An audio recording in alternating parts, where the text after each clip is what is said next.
Apigee.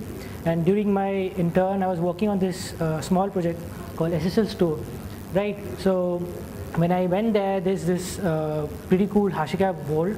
That's HashiCorp Vault that's there.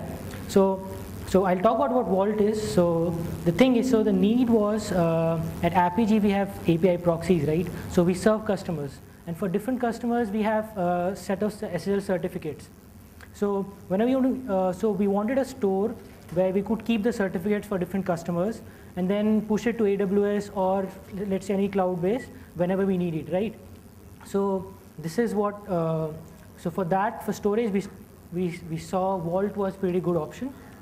So what Vault is, it's a tool for securely accessing secrets, right? So a secret can be an API key, it can be certificates, it can even be username, passwords, right? So what made us choose this was, number one, it has a secure secret storage. So Vault has this logical, so it has a logical file system, right? So at the back end, on the physical storage, you can have anything. You can have a console, you can have in memory, you can have stored in file. So what Vault makes sure is all the encryption is done on the logical file system, and the physical file system never sees the decrypted data, right? So in this way, Vault is very secure. It keeps data secure. And for the certificates, we need it to be secure for the private key, right? The other thing was it provides us an HTTP API.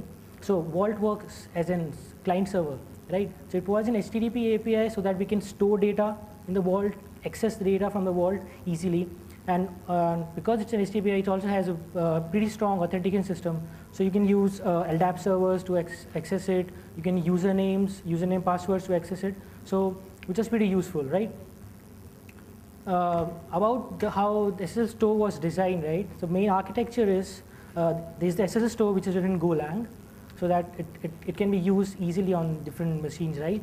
And on top of that, we built an HTTP API so that we can interact with the SSL store, right? So so that different applications in Apigee could interact and like use SSL certificates whenever it is required. And it's the SSL store which uses Vault and RDBMS.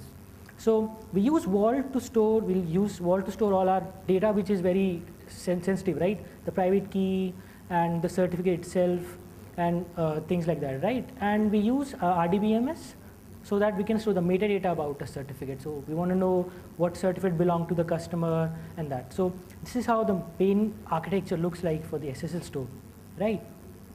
So here's one example. Is it clear? But it's just a flow, right? I just couldn't get the actual pictures because I don't have it right now. So the first box is the HTTP API, and the second box is the SSL store, right?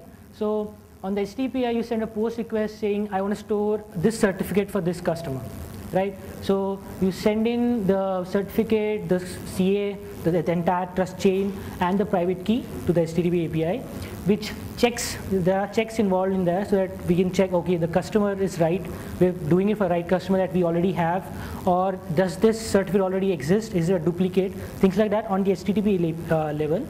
And then we send back to the SSL store saying, okay, go now pass the certificate and check if the chain is correct, okay, and then store it in the database. So the SSL store is responsible for sending the certificate to the Vault, right? And we have, so initially, like currently we have the file system as config file where we get the DB credentials and the Vault credentials, okay. And also if you want to upload it to an AWS, it's also in the config file.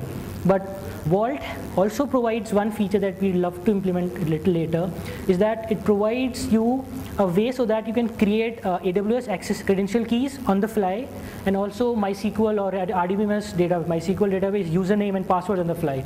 So if that's set up, so we'll only need a Vault credential, and then everything else will be given to us from the Vault on the fly. That's like next.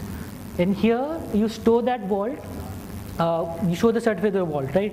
So in here we have all the checks there, like okay, the private key should be correct, the same, like it should be compliant to what we're using. Trust is chain, the chain entirety is correct, and stuff like that. And also because at the end goal you want to upload the certificate to AWS, right? So this is example number 2, where I'll list out all the certificates I have for a customer, and I'll choose, okay, this is the certificate I want to upload to the AWS. So AWS has its own certificate store where you need to keep the certificate to attach it to an ELB, right? So what the flow is, you tell the certificate, tell SSL Store HTTP where this is the certificate name I want to use, this is the customer, and it gets the certificate and the key from Vault, and push it to the AWS. So still, as I said, the AWS creates in the config file, but in the next time we'll love to keep it in the Vault, because Vault has this thing where you can create on fly, right? That's it. That's how this works. It was an intern project, so it's not that big. So that's it. Thank you.